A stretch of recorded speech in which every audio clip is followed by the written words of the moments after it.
I just want to look at you all and your beautiful faces and spirits. What an honor and a gift it is to me to be in this house today. Thank you.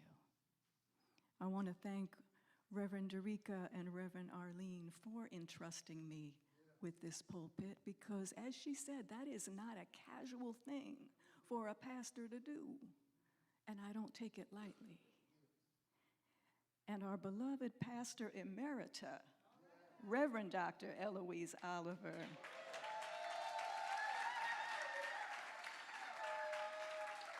has got my back. Reverend Carmela is here. My prayer partner and comrade, Reverend Dr. Deborah Lynn Johnson, AKA Rev D. If I stopped and named all the people, that would be the full time. So just know that I see you and I love you, and I am so grateful for your presence here today. Thank you to the choir, to the band, everything. Rosanna for the meditation. It's good to be home, y'all. Yeah. Thank you. Queen Reverend Michelle and I were joking that she and I were prayer partners back in the 1900s. So, yeah. I may have been gone a while, church, but this is always home. And this today is a family reunion, right? Some of you I've known almost 30 years. Some of you are cousins I've never met. But isn't that how it always is at a family reunion, right? And then all the folks in between. So my plan, that's a joke, right? My plan was to come and share a message that grows out of my book. And then I talked to Reverend Derica. And she told me that the Centers for Spiritual Living, of which this congregation is a member, now has themes for the month that centers all over the world follow to align in consciousness. And so I had to figure out how to weave these things together, right? It made me think, theater improv? And the performers will ask the audience for like 3 words that have nothing to do with each other, and then they weave that into a story. So my words, my ingredients, are my book, the wonderful music ministry of the choir, and the theme of the month for December for the Centers for Spiritual Living is shedding our skin. Shedding our skin. Now, fortunately, God is infinitely creative, so let's see where we might go with that today. It's been a minute since I've done that. Thank you. I need that encouragement, y'all, so talk back to me, right? Yeah.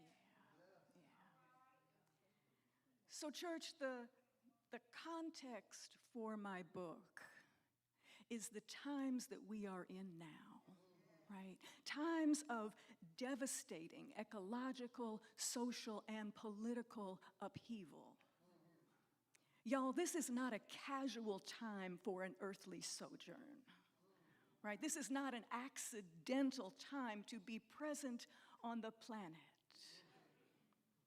And I believe that if you are here in this season, you're here with purpose. Something in you said, send me, I'll go. That your soul, your spirit, chose to come into incarnation. That there is a contribution, that there is a sacred purpose within you that called you to this time. I believe that each of us is here with purpose. And I want to say a little something about what I mean by purpose, right? Purpose is not the same as goals or outcomes or even vocation. Purpose is the larger quality of being that our life is aimed toward. It's a direction, not a destination. Goals and vocation are some of the ways our purpose is expressed. Ideally, they should be aligned with our purpose, but they are the means rather than the ends. Purpose doesn't have an end. It's not something we complete and check off our list. It's something larger than we are, that we give ourselves to, something we live into day by day, right? Purpose belongs to the soul rather than the ego. And since it's greater than our small self can manage, it might bring up some fear, some resistance. Ask me how I know. Maybe I'm not the only one. The soul's intention for our life is beyond what we might even imagine for ourselves. It requires commitment, surrender, and trust. So family, what is the imprint of the divine on your soul? What is that deeper calling for how you are to give yourself in these times? Now, this is not a call for you to be somebody else, right? But to become the fullest expression of your most true and unique self. I think we come in our particular packaging and circumstances because life had need of one such as you. Each of us, with all of our gifts, with our struggles, with our growing edges, right? And that all of our individualized expressions, human and beyond, comprise the magnificently, infinitely, wildly creative collective wholeness that is God in expression. Our purpose is first about who we be, right? And then allowing that being to find its expression through whatever we do.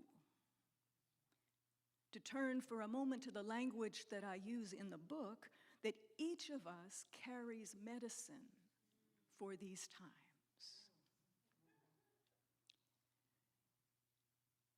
Family, the soul of humanity is ailing. And the medicine, because God is generous, because life is generous, the medicine is everywhere. Amen. Amen. Certainly there's medicine in nature, yeah? In the plants, in the waters, in the fertile darkness and the light of the sun. And we are part of nature. We're not separate from nature. We're made from the same elements, both physically and spiritually, as every other expression of nature. So the medicine is also in us. What is the medicine carried in your soul? The medicine that is needed in these times. It may be our gift or talent, the parts of us that shine, that we may even be proud of. But family, I've found that our deepest medicine our most potent medicine, grows out of our struggles, our places of suffering or wounding. I got a witness. I got a lot of witnesses. And that if we say yes to Spirit, if we say yes to grow through our struggles, not to be embittered by them, not to be overcome by them, but to say, okay, if this is my teacher, what am I here to learn? What qualities am I called to cultivate? Who am I called to be as I meet whatever it is that I'm facing? This is true for us individually, right, in our personal lives and struggles and tribulations. And it's true for us collectively. So, on the one hand, who are you called to be? How are you called to grow? How are you called to find something in yourself to meet whatever it is that you're facing? That's the microcosm, the individualized version. And then on the macrocosm, who are we collectively as the soul of humanity, as the collective body of humanity, as the collective mind and being of humanity? Who are we called to become? Who must we become? How must we grow collectively in order to meet these times? And part of that, watch this now, Reverend Derica, is what do we need to shed?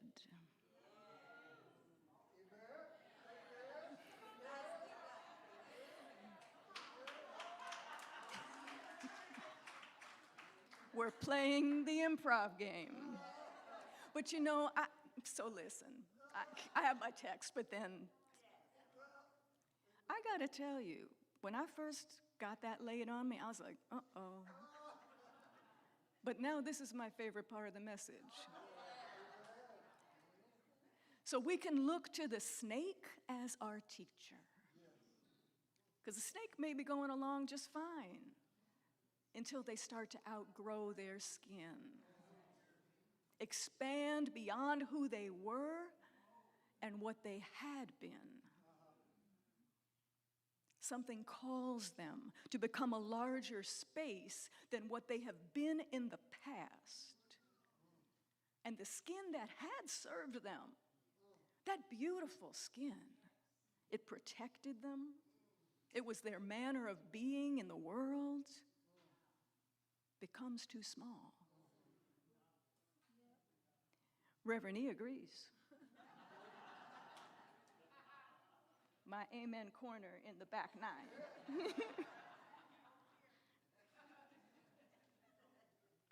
And it's an uncomfortable experience, isn't it? To outgrow the contours of your life. When you outgrow who you have been and who everybody expects you to be, and maybe even wants you to stay. When you move outside of what feels safe and familiar. At first, that old self might start feeling a little restrictive, a little tight.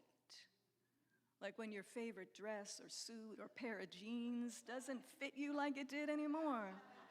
And you try, you try. Yeah, no. And I imagine for the snake and for us, it can become painful, constricting our ability to breathe and to move. So the snake, being wise, seeks out rough places to rub up against, to peel off, to shed that which no longer serves.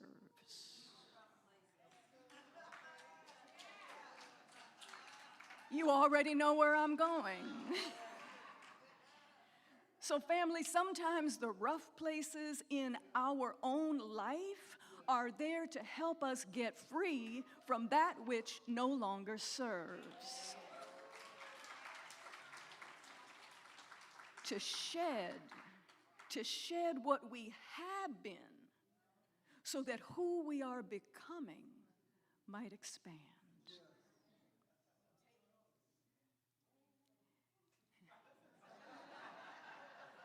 That part. And you know, as I talk about new skins, Reverend D, I can't help but think about the teaching from that radical Palestinian Jewish rabbi named Yeshua, who many may know as Jesus.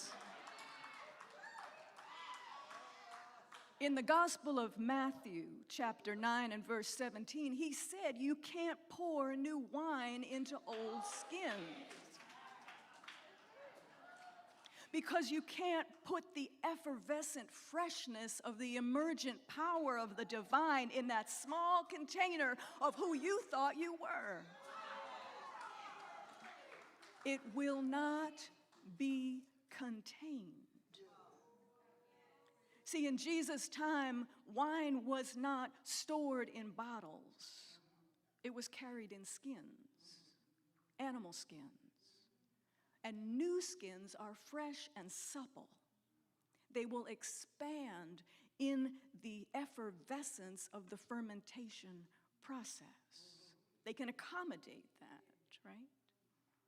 But when skins get old and brittle, they no longer expand. So if you put something dynamic and effervescent in there, the skins will break. Family, the skins of the old world are breaking.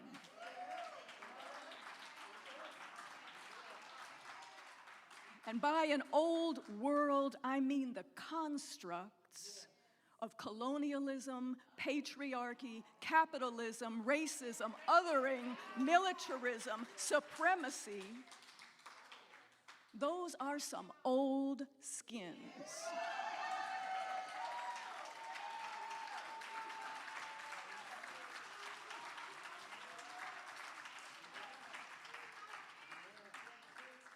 And they never really served us anyway.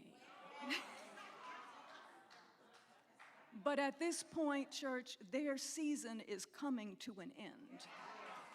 And we see them rearing up, fighting with everything they have to hold on to power. But the snake can't hold on to an old skin when its season is over, and neither can we. So I ask you again, who are you called? No. Who are we called to become? How do we hospice the dying world while simultaneously midwifing the emerging one? How do we shed the old skins so that we may come fully into the expansive possibilities of our larger expression individually and collectively? Who are you? Each of you, each of us, called to become to meet these times. How do we become agents of healing and transformation? How do we become the medicine to heal the soul of humanity and serve all of life? As I move toward a close, I want to read you just a little bit from my book. This is from the last chapter. The book, Soul.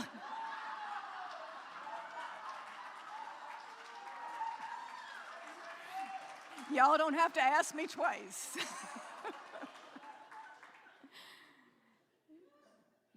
This is from the last chapter of the book. I'm about to do exactly that. Thank you. This chapter is called Healing the Soul of the World. Healing and liberation are a collective project, not an individual one. To meet the challenge will require all of us and all of our gifts over time. Like the pyramids, the great cathedrals, or the living root bridges of Meghalaya, India. This is the work of generations and the work of faith. It was begun by those who came long before us. Each of us is called in turn to lay our stones, to weave our roots, to give our lives to a purpose larger than we can imagine and whose fruition we may never see. There is no map for these times, and only the compass of our hearts to guide us. Yet there is wisdom in the ancestors' whispering. There is vision in the dreaming of the coming generations. We stand at the nexus between past and future, praying to be faithful to both in the crucial role entrusted to us. And they are with us, urging us on. And I'm going to skip now to the very last paragraph of the book. You have gifts and purpose that are part of the healing. It may be something you aren't even aware of, or something you take for granted. Or it may be that thing that you have always shied away from, but somehow known was yours to do. It may be something no one ever sees or finds out about. A prayer you offer in the quiet hours before dawn. It may be the way your eyes meet and hold somebody in pain, or the love you give a child. Perhaps a poem or music, or maybe putting your body in the streets as part of a mass movement. Perhaps you grow food in harmony with the earth, or aid the return of salmon to a river. It's less about the thing than who you become in the doing. The medicine that is needed in the world lives within each of us.